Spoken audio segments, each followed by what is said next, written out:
www.congotopnews.com.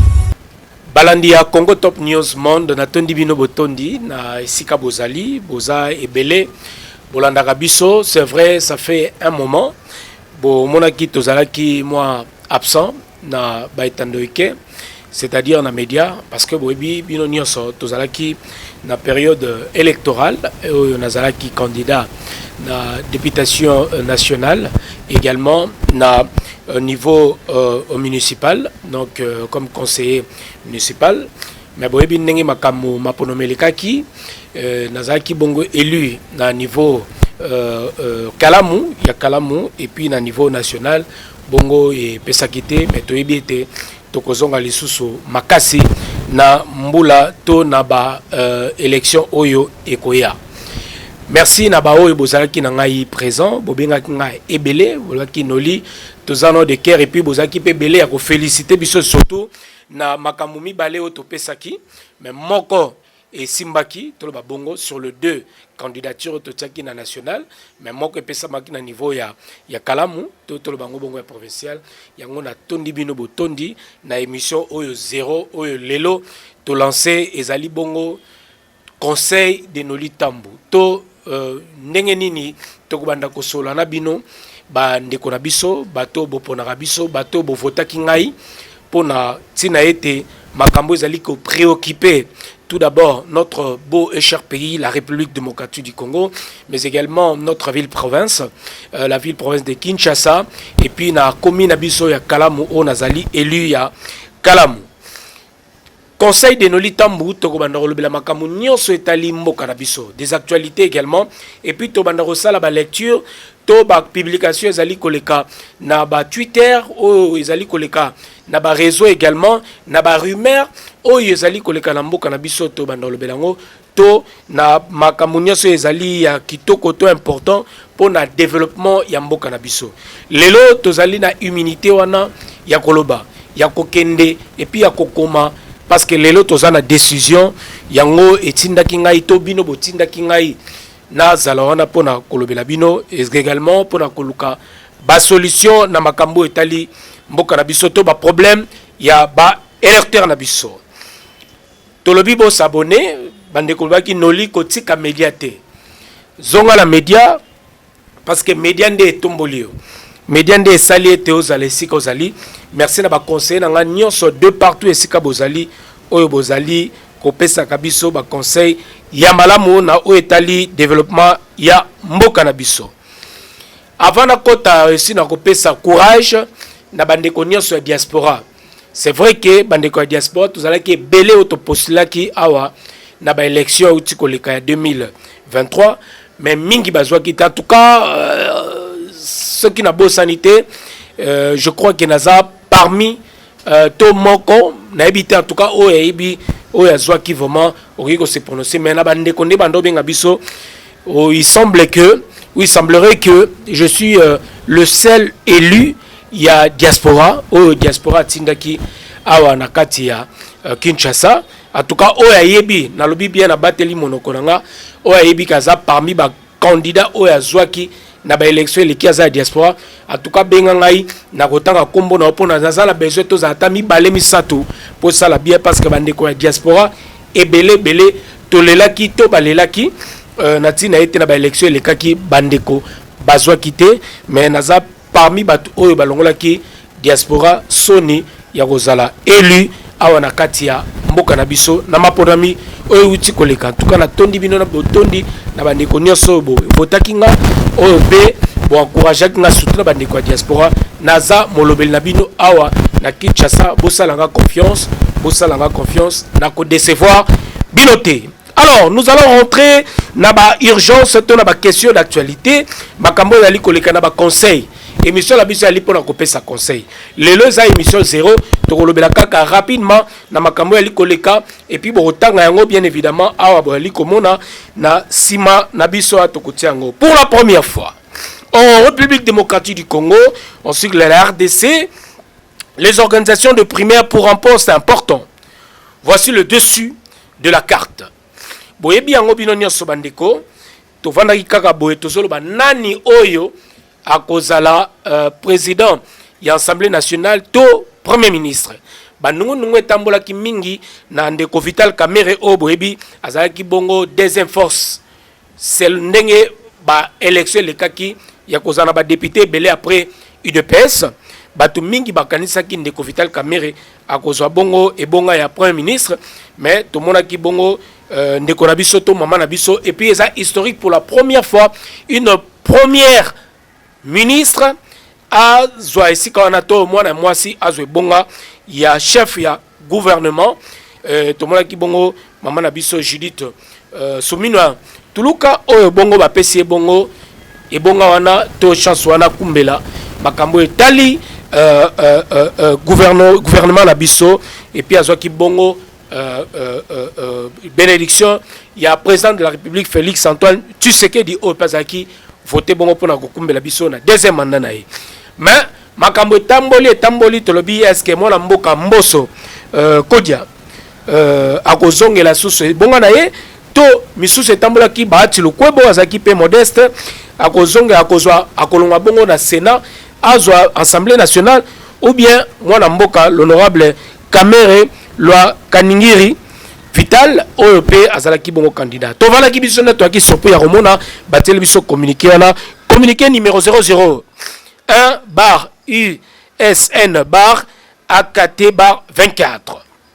En application du règlement intérieur, l'Assemblée nationale procédera dans quelques jours à la constitution de son bureau définitif.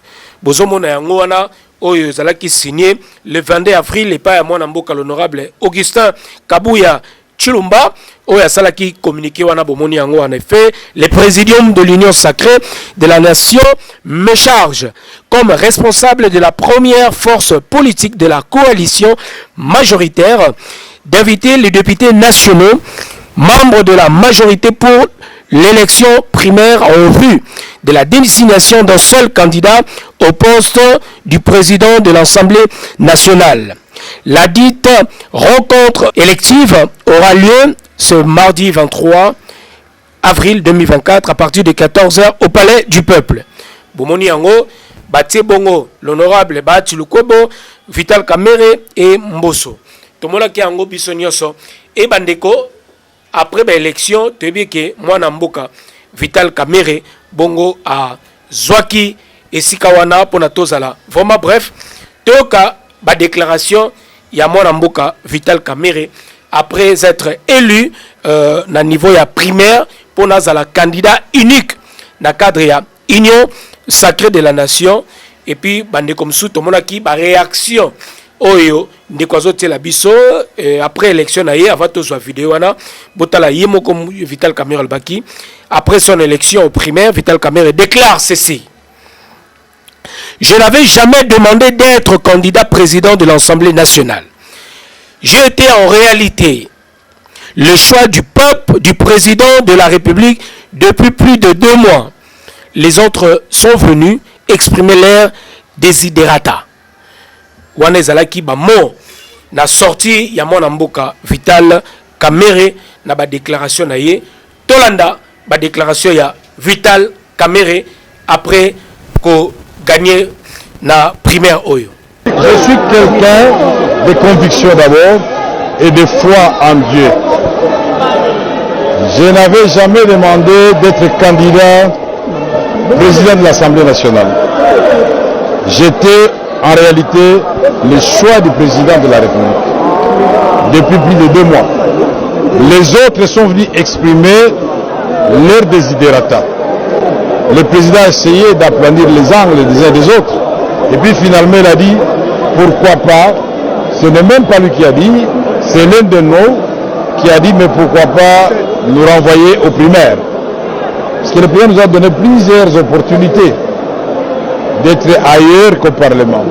Et moi j'étais convaincu qu'avec le travail inachevé, injustement, que j'avais fait au Parlement et au regard des enjeux dans la région des Grands Lacs, ma place était ici, en dehors de la primature. J'ai accepté, et nous tous nous avons accepté, sportivement de nous livrer à ces primaires. Ça fait rehausser la démocratie en République démocratique du Congo. C'est pas facile. le cœur bat la chamade là-bas.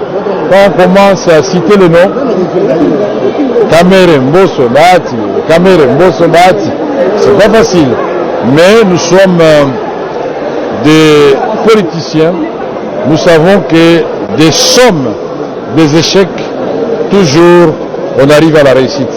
Mitran avait fait 21 ans avant d'accéder à la présidence de la République. Bandeko bomoni ba déclaration ya ndeko mwana mboka Vital Kamerhe o ya sali nation naza na commentaire mususu ya kopesa binote mais misusu pe bamonaki après élection et pendant les élections plutôt tomoni honorable Modeste Bahati Lukwebo a télémaki comme un bon challenger o ezali qui na fair play a télémaki a pesi Vital Kamerhe mbote mais bat misusu bamonaki mwana mboka Mbosso ataki bongo elongi na ye mopanzi bato misusu esali ba réaction mo ebele bato misusu basiliki misusu babeza normal misusu pe balobi fallait le président sortant de l'Assemblée nationale fallait azala na esprit moko ya fair play apesa pe na nouveau to moto oya kozala candidat unique ya union sacrée oya kokumbela bongo Assemblée nationale fallait pe apesa ye mwa bipwepweto mbote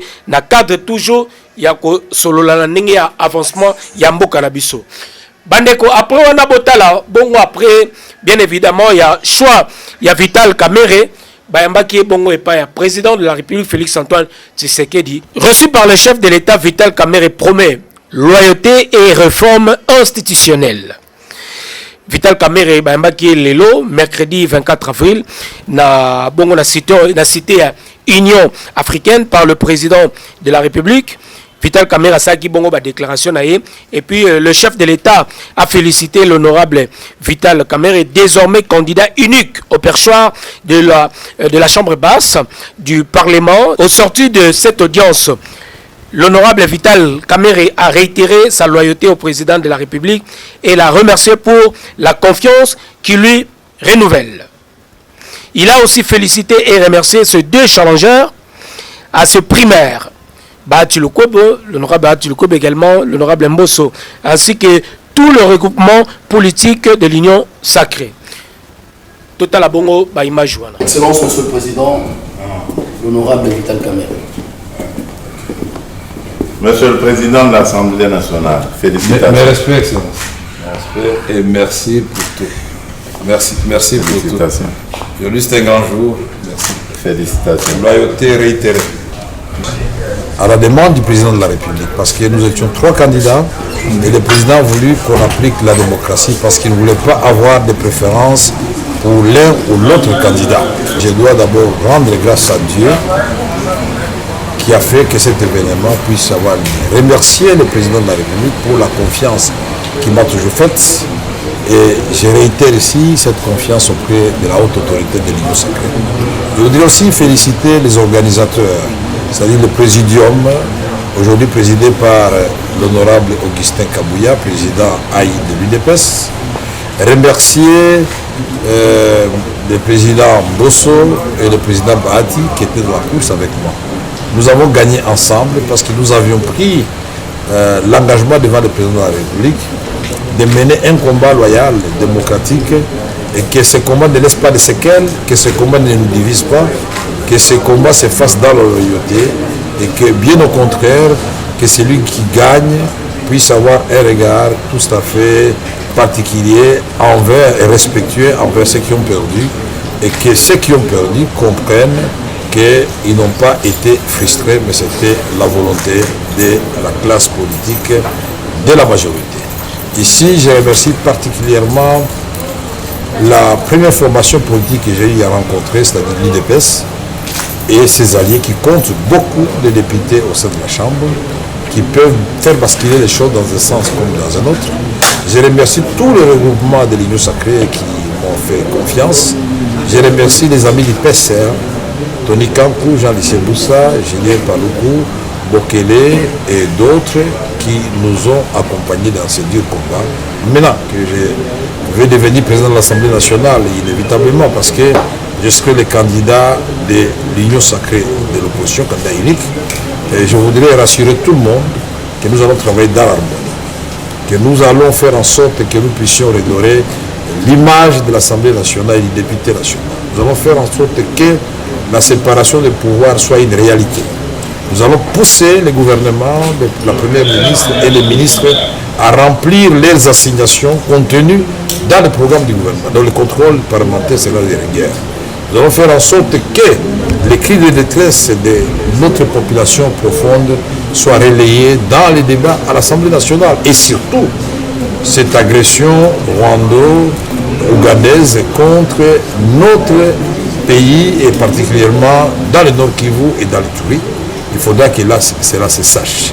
Nous allons faire en sorte que les réformes soient élaborées et adoptées à temps pour que les actions du gouvernement trouvent un matelas sur lesquels elles vont prospérer et porter des fruits en termes d'héritage que le président voudrait laisser à notre pays. Après Botikota, la chef de l'État Yambaki, l'honorable Vital Kamerhe Oazali, candidat unique, il y a Union Sacrée, ou à Kokumbe la bongo présidence, il y a Assemblée nationale. Talaki aussi, avant son mandat, Oazali ba déclaration, il y a honorable Mbosso, avant son mandat, le député national touchait environ 4 000 $. Regardez ce que vous touchez aujourd'hui. Voilà Tobaki Naba Oazali Kota mon réseaux sociaux. Le discours a nourri l'espoir aux plus de 114 députés nationaux. Imaginez qu'on lui accordait le deuxième mandat, l'honorable président sortant Mbosso, alingaki asala su ya mingi koleka. Eza bongo na 114 députés oyo bavotaki pour l'honorable président sortant Mbosso oyo balobaki ndenge tolandeli awa na bandeko babi avant son mandat ba député wana ba déclaration ya Mbosso balobaki ba député bandeko touché 4 000 $, mais amatisaki salaire na bango et puis bazwaki makambo oyo ya kitoko pona ba mandat la bango yango asengaki ba pesa ye chance. Alors pona bino bandeko, choix il y a Vital Kamerhe comme candidat unique à Union Sacrée. Est-ce que vous sepeli na choix na? Est-ce que Vital Kamerhe tobi déjà zalaki président et Assemblée nationale na mibu euti koleka? Est-ce que ndenge atambusaka na lelo, est-ce que bokoki kopesa ye lisusu chance? Boza komona ye ndenge nini? Conseil nini o bokoki ko apporter na ba élu na biso to la bandeko bali kokumbela mboka na biso pour que les choses avancent? Alors kokende ya Mbosso, est-ce que pour la bandeko musubo monaki yango ezalaki malamu to il fallait atikala continuer na yango?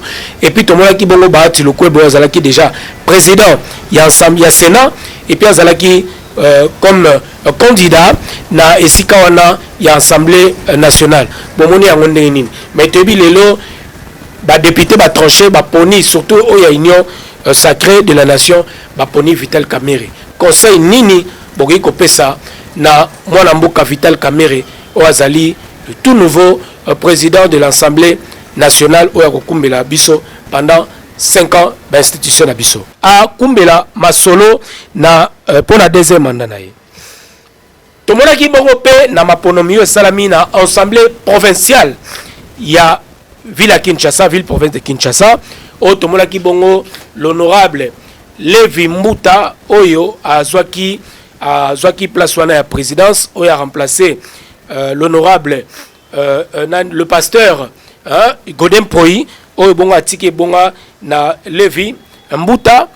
Et tomonaki bongo bandongwana kito bapotanaki penza na esika yango na l'honorable Jésus Noël Cheke oyo abimaki na 20 voix et l'honorable Mbuta Levi oyo abimi bongo président.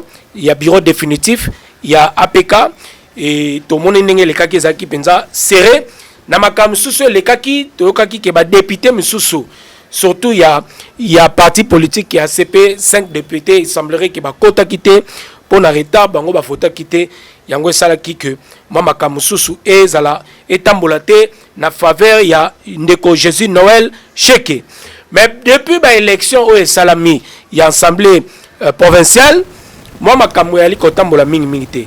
Déjà composition to ndenge ba élection lekaki le lenge et sengela quitté to kai ke fallait ba élection et le mercredi mais bandeko mususu ya Assemblée nationale to ba député mususu ba telemela kito président ya bureau provisoire a respecté date il y a les 8 il y a les 18 avril pour la élection et salama tout le monde qui bon député to mapono salama qui na absence il y a président to il y a bureau provisoire mais tout le monde le cas qui bon na rapporteur ainsi que na bande comme sous il y a membre du bureau mais banda ba élection et salami il fallait aussi que moi remise et reprise et salama nenge to bani nenge salamaka tangu moninga aleki to azali sous na place wana te otika ibonga na yo mais depuis cela na ba réseau to tangi na ba commentaire o batindeli biso ba komi Capernaum, l'Assemblée provinciale de Kinshasa, le spectacle désolant. C'est la lettre du nouveau président du bureau définitif Levi Mbuta adressée au gouverneur de la ville de Kinshasa, l'invitant à se présenter à son bureau en compagnie de son ministre provincial des Finances, alors qu'il n'a pas encore été installé. Bandeko bouti bongo kotala ba image oyo Assemblée provinciale toko bendana oyo ezali entre le président sortant na oyo pauti kokota. Alors nena lobaki moi ba communiquer to ba message Jésus la biso mo belé totali pe na bandeko ba commenter na Assemblée provinciale de Kinshasa élu dans des conditions illégales selon bandeko oyo bazali kokoma. Le président du bureau d'âge facilité par leurs élus, les membres de la force du progrès ont réussi à faire incursion dans la sede de l'AP4, c'est-à-dire Assemblée provinciale de Kinshasa, pour imposer à Amos Mbokoso de faire la remise reprise, précisant qu'ils sont allés soutenir les nouveaux présidents du bureau définitif de cette institution et l'organe délibérant de la ville. Alors, makamso ali batel biso abande ko ali kotanga o ezali ba makambo to zupende belé mais to ebike depuis installation ya bureau o esalami moi ko bendana ezali na assemblée provinciale entre président o ya uti kokota ndeko l'honorable Levi na l'honorable Mbokoso o azali bongo président sortant ya bureau provisoire to bureau d'âge. 16 heures. C'est ça, vous avez dit oui, vous avez filé. Nous avons filé. Où est mon problème maintenant? Ils ont écrit, ouais. La lettre n'est pas parvenue, n'est-ce pas? Non, la lettre nous est parvenue parce que nous avons l'accusé de réception. Si vous refusez de faire la remise et reprise, après cela, dites-nous, je refuse de faire la remise et reprise. Parce que le PV est là. L'administration a tout préparé.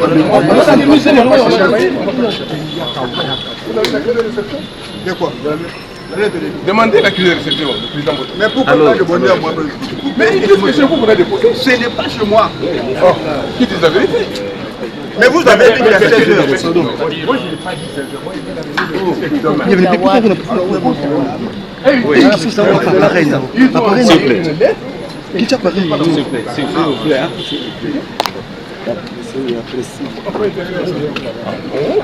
J'ai fait toute ma nature, ça qui m'appelle aujourd'hui. Non, c'est pas le problème. C'est lui qui la presse. C'est lui qui Président. Monsieur de la presse. Président, nous c'est la force du progrès. On est là dehors. Non, on est venu défendre les nouveaux candidats gouverneurs qui étaient candidat président. Mais oui, mais tu dois faire les remises et reprises. Mais oui, mais pourquoi tu réponds? La force du progrès est dehors ici. Vous allez le faire. Vous allez le faire. Je le fais. Il vous écoute. C'est un débat. Il vous écoute. Il a besoin de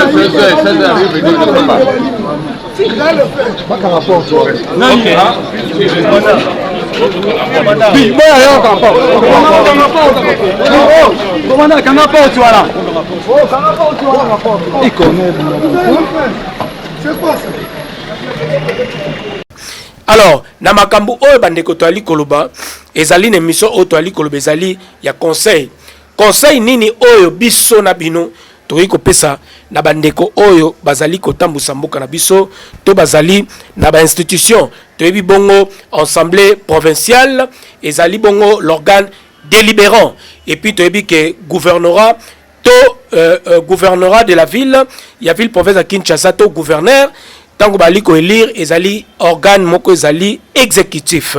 Na nenge makambo ali ko kende, nini oyo bokoki ko pesa to conseil, na ba présidium, to na ba présidence, ya ba assemblée provinciale, na ba assemblée nationale, na ba assemblée communal aux ezali qu'on s'installer et puis lobby to kende na ba élection ezali na ba quelques jours il y a ba gouverneur de la ville de Kinshasa il y a ba bourgmestre ainsi que tokozala bongo na ba sénateur pour na mboka na biso et puis na mikolali koya ndenge to ali koyoka gouvernement ezali ko bima na ba ministre il y a sika conseil nini autre ko pesa na bandeko na biso bali ko kumbela mboka na biso biso na bino nini oto ikoloba botindela biso ba préoccupation na bino biso to ko transmettre yango na ba ayant droit pour que makambu ekende malamu na sur le zaki émission moko 0 oto ali komeka na to ko bongisa na miko ali koya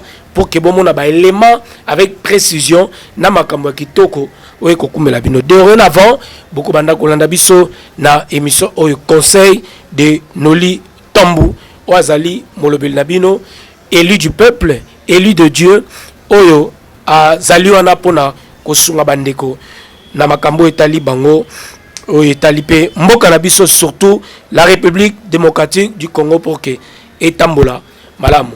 Nazassure, na opesa mbote mingi na équipe technique nyoso ya accompagné biso et puis na bandeko ya Congo Top News Monde ezali bongo Molobel Nabino Noli Tambu depuis Kinshasa. Mboka na biso tolingaka pona ekolo tokowa pona ekolo na tondi bino botondi merci www.congotopnews.com